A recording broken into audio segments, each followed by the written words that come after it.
합니다. 우리 옆 사람 한번 인사합니다. 만나서 반갑습니다. 한 주간도 건강해 주셔서 감사합니다. 고맙습니다. 할렐루야. 지난주 첫눈이 왔는데 어떠셨어요? 첫눈이 그렇게 펑펑 오는 건 아마 제 생애에도 몇 번 되지 않는 것 같아요. 참 좋았습니다. 계절의 변화를 몸으로 느낄 수 있게 되었는데 한 해에 지금 벌써 끝에 서 있습니다.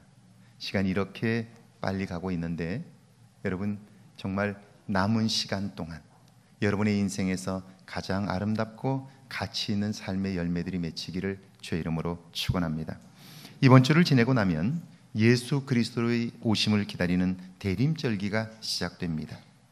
공항의 마중을 나가 가족을 기다리는 설레는 마음과 같이 예수님의 오심을 기다리는 절기인데요. 오늘 우리에게 예수님의 오심에 대한 간절함이 있는가 한 번쯤 돌아보아야 할 것입니다. 대림절을 준비하면서 예수님을 믿는 분명한 이유가 우리 마음속에 새겨지기를 주의 이름으로 축원합니다. 우리가 성경을 읽다 보면요, 참으로 이해하기 어려운 사건들을 만나게 됩니다. 대부분의 사람들이 그러려니 하고 넘어가지만요, 그걸 오늘 우리의 삶에 적용해 본다면 말도 안 되는 일들이 얼마나 많은지 모릅니다. 우리가 잘 아는 아브라함이 아들 이삭을 모리아산에 바치는 사건, 여러분은 어떻게 이해하십니까? 분명 아브라함과 사라 부부는요, 나이가 많아 아이를 낳을 수 없는 상황이었어요. 그러나 하나님께 자녀를 달라고 기도했고요, 하나님은 그들과 한 약속도 있고 그들의 기도를 들어주셔서 아들을 주셨습니다. 사실상 어려운 일이지만 그러나 세상에는 이런 일들이 있을 수 있습니다. 그러니까 아브라함이 100세의 아들을 얻었다는 것이 그렇게 크게 문제가 되지는 않습니다. 그런데 그 아들이 자라 활동하기 시작했을 때에 하나님은요, 아브라함에게 그 아들을 제물로 바치라고 말씀합니다. 하나님이 어떻게 그럴 수 있습니까? 사랑하는 아들을 아비의 손으로 배를 가르라는 명령, 여러분 이것을 어떻게 보십니까? 윤리적으로나 도덕적으로 있을 수 없습니다. 인간의 도리로서도 해서는 안 되는 일입니다. 그런데 지금 우리는요, 아브라함이 믿었던 동일한 하나님을 믿고 있습니다. 하나님이 오늘 우리에게도 똑같은 말씀, 똑같은 명령을 할 수 있다는 거죠. 여러분이 아브라함이라면 이런 상황에서 어떻게 하셨을까요? 아브라함은요, 이른 새벽 종들과 함께 아이를 데리고 모리아 산으로 갔습니다.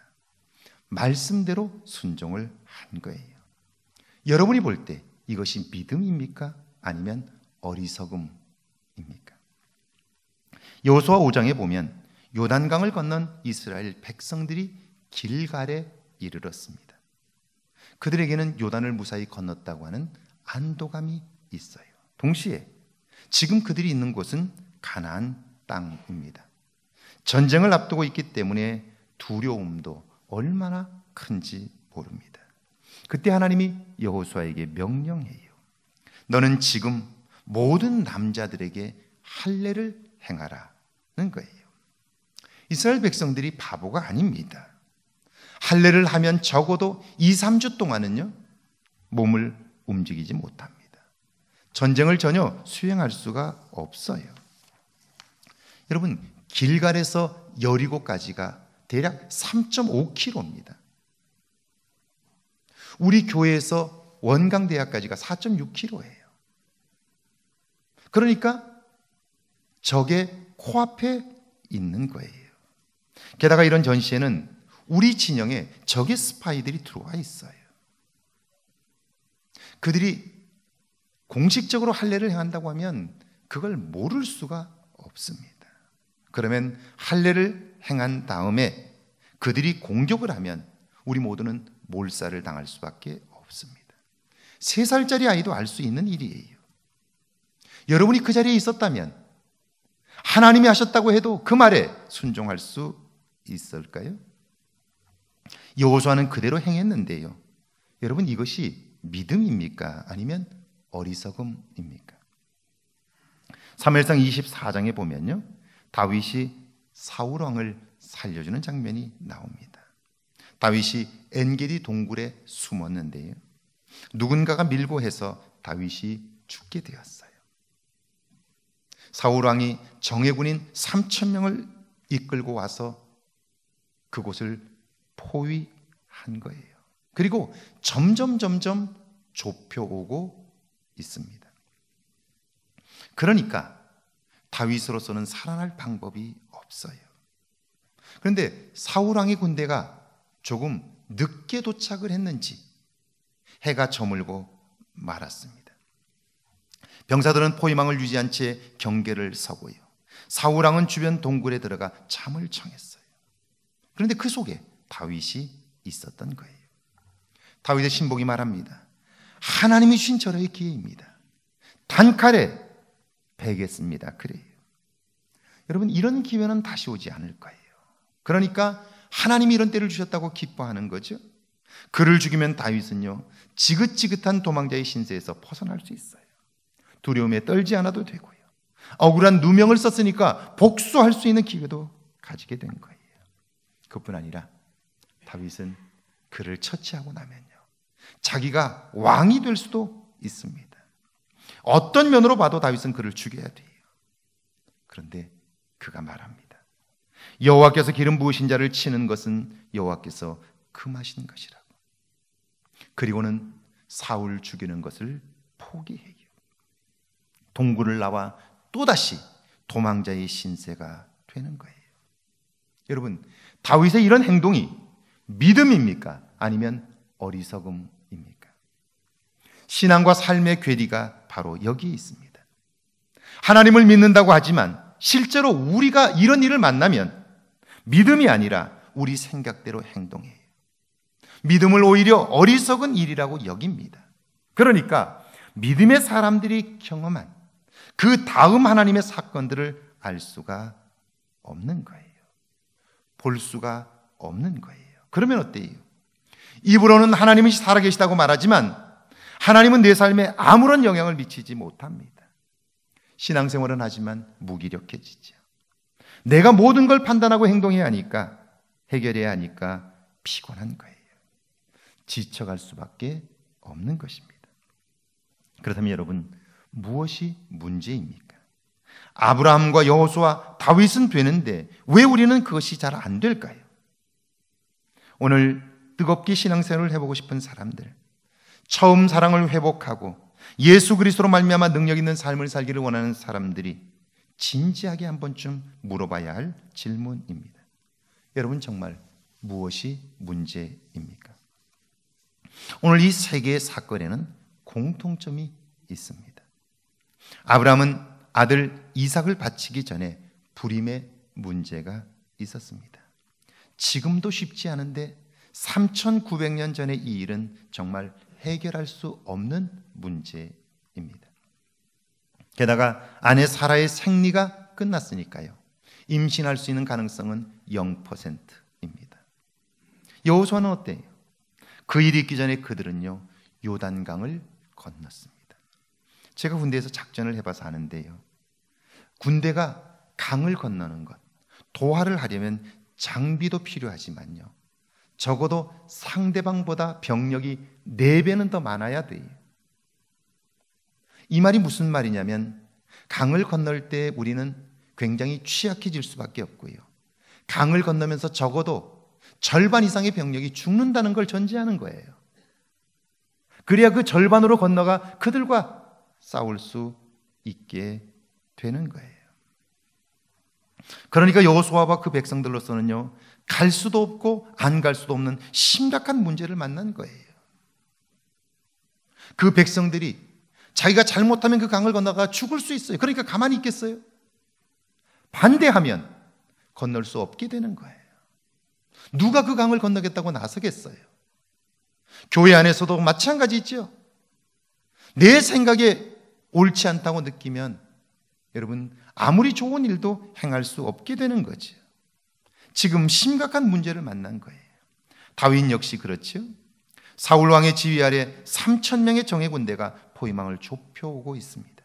숫자도 숫자지만 그들은 중무장을 했고요, 싸움에 능한 자들입니다. 천하의 다윗이라고 해도 그들과 맞서 싸워 이길 수는 없습니다. 다윗이 너무나 잘 알아요. 목숨이 경각에 달린 심각한 위기입니다. 그들은 모두 다 자기 스스로 해결할 수 없는 문제들을 만났던 거예요. 그런데 여러분, 이것이 3,900년 전, 3,400년 전, 3,000년 전에만 있었던 사건입니까? 우리 역시 이런 사건들을 겪고 있지는 않습니까? 오늘 우리가 사는 세상, 문제는 있으나 해결할 만한 능력이 없는 사건들이 얼마나 많은지 모릅니다. 그것 때문에 사람들은 고통과 아픔을 겪고요, 좌절과 절망 속에서 살아가고 있습니다. 몇 년 전 서울대학교 사회학과 박사학위 논문이 발표되었는데요, 1994년부터 2004년까지 10년 동안 자살자들이 남긴 유서 405건을 분석했습니다. 제가 몇 가지를 소개해 볼게요. 부인은 지병으로 사망했고요, 아이들 둘을 키울 수 없어 큰 집과 작은 집에 맡기고 자신은 오락실 종업원으로 일했어요. 그런데 딸의 생일이 되었는데 딸을 위해서 자기가 해줄 수 있는 게 아무것도 없는 거예요. 그래서 그런 자신의 처지를 비관하며 유서를 남겼어요. 유은아, 선아야, 정말 미안하다. 아빠가 이럴 수밖에 없는 걸 너희들은 알아주고 아빠가 죽더라도 너희 옆에 항상 함께 있을 거야. 그래. 남편과 심하게 다투고 가족의 불화를 해결한다고 유서를 남긴 부인도 있습니다. 세우와 미경이에게 너무 미안하다. 엄마는 더 이상 이 세상을 살아갈 용기가 없단다. 죽을 결심이면 왜 못 살겠냐고 하지만 엄마에게만큼은 그렇지 않았단다. 나 하나 죽으면 모든 게 용서되고 끝날 거라고 생각한다. 죽음을 통해 자신이 겪고 있는 경제적인 상황을 해결하고자 하는 유서도 있습니다. 유땡땡 400만 원, 안땡땡 490만 원, 진땡땡 240만 원. 아래 전화번호로 연락해서 반드시 받도록 하고, 사망 처리하고 나면 공공은행에 가서 보험금을 신청하거라. 중소기업을 운영하던 사장님이 회사의 인부가 산업재해로 사망했는데 합의가 되지 않아 고통 속에서 유서를 남긴 경우도 있습니다. 사랑스러운 내 새끼들, 못난 아버지를 잊고 항상 당당하게 바르게 살며 사회에 필요한 사람이 되어다오. 죽은 사람의 숫자만큼이나 사연도 많습니다. 그들은 모두 다 생활을 하면서 살면서 심각한 위기를 만났는데 스스로 그 문제를 해결하려다가 안 되니까 삶을 포기한 거예요. 그렇다면 제가 물어볼게요. 그들이 다시 살아났다면 그래도 죽을 수밖에 없었을까요? 그렇지는 않아요. 우리 주변에는 다시 살아 재기에 성공한 사람들이 얼마든지 있어요. 그렇다면 무엇이 잘못된 걸까요? 내 생각이 틀렸어요. 내가 끝났다고 여겼던 판단이 잘못된 거예요. 우리는 우리가 옳다고 생각하여 행동하고 판단하지만 그러나 그게 틀릴 수 있다는 거예요. 내 생각이 틀릴 수 있다는 거예요. 내가 옳다고 믿고 사는 그것이 틀릴 수 있다는 거예요. 신앙은 여기에서부터 시작됩니다. 나의 연약함과 부족함, 어리석음을 발견한 인간은요, 전능하신 분을 찾습니다. 그분을 의지합니다. 우리에게 신앙을 전수해준 믿음의 선진들 역시 갈등과 방황, 고통과 좌절 가운데에서 하나님을 만났습니다. 그분의 살아계심을 체험했어요. 그리고 그들이 만난 하나님을 후대에 소개했고요, 그들 역시 하나님을 만났습니다. 그분은 전능하신 분입니다. 못할 것이 없으셔요. 천지와 만물을 창조하셨고 오늘 이 땅을 다스리셔요. 그 하나님을 만난 시인은 그래서 이렇게 노래합니다. 내가 주의 영을 떠나 어디로 가며 주의 앞에서 어디로 피하리이까? 내가 하늘에 올라갈지라도 거기 계시며 수월에 내 자리를 펼지라도 거기 계시나이다. 내가 새벽 날개를 치며 바다 끝에 가서 거주할지라도 거기서도 주의 손이 나를 인도하시며 주의 오른손이 나를 붙드시리로다. 할렐루야. 여러분, 아브라함이 아들을 제물로 드린 것은 어리석음이 아니에요. 그가 아들을 낳을 수 없는 불가능한 상황에서도 그걸 가능하게 하시는 하나님을 만났기 때문이에요. 여호수아가 적을 코앞에 두고도 할례를 행할 수 있었던 것은요, 요단강을 갈라 그곳을 육지처럼 건너게 하신 하나님을 경험했기 때문이에요.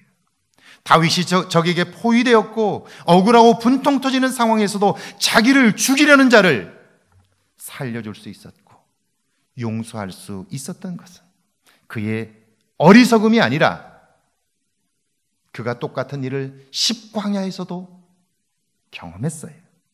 그런데 그곳에서 살리신 하나님을 만났기 때문이 수많은 전쟁 가운데에서 죽을 수밖에 없는 상황에서도 자기를 살리신 하나님을 경험했기 때문이에요.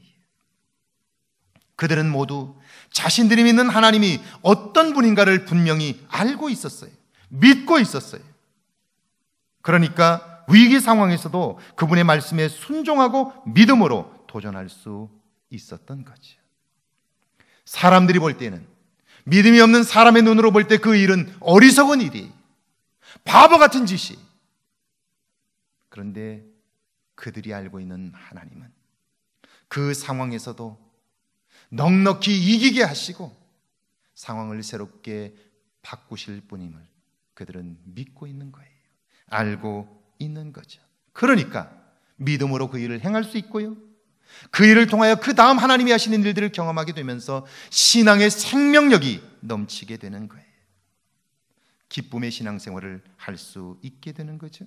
오늘 구약의 본문을 한번 볼까요? 이사야서 61장 1절입니다. 같이 한번 읽습니다. 주 여호와의 영이 내게 내리셨으니 이는 여호와께서 내게 기름을 부으사 가난한 자에게 아름다운 소식을 전하게 하려 하심이라. 나를 보내사 마음이 상한 자를 고치며 포로된 자에게 자유를, 갇힌 자에게 노임을 선포하며. 주 여호와의 영이 내게 내리셨으니. 여러분, 이때 나는 누구일까요? 사람들은 나를 이사야 선지자라고 생각하는데 아닙니다. 그분은 하나님이 이 땅에 보내실 메시아입니다. 지금 그 백성들에게 하나님은 말씀합니다. 그러니까 너희는 메시아의 오심을 기대하라는 거예요. 그분을 기다리라는 거예요. 왜요?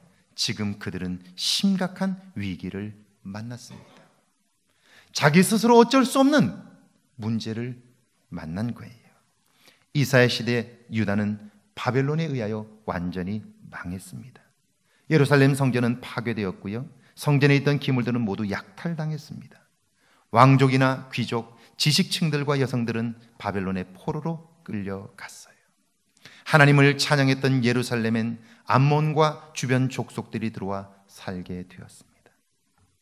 그 땅이 얼마나 비참하게 되었는지 혹시 최근에 개봉된 영화 남한산성을 보셨다면 여러분은 아마 그 상황을 조금이라도 상상할 수 있을 거예요.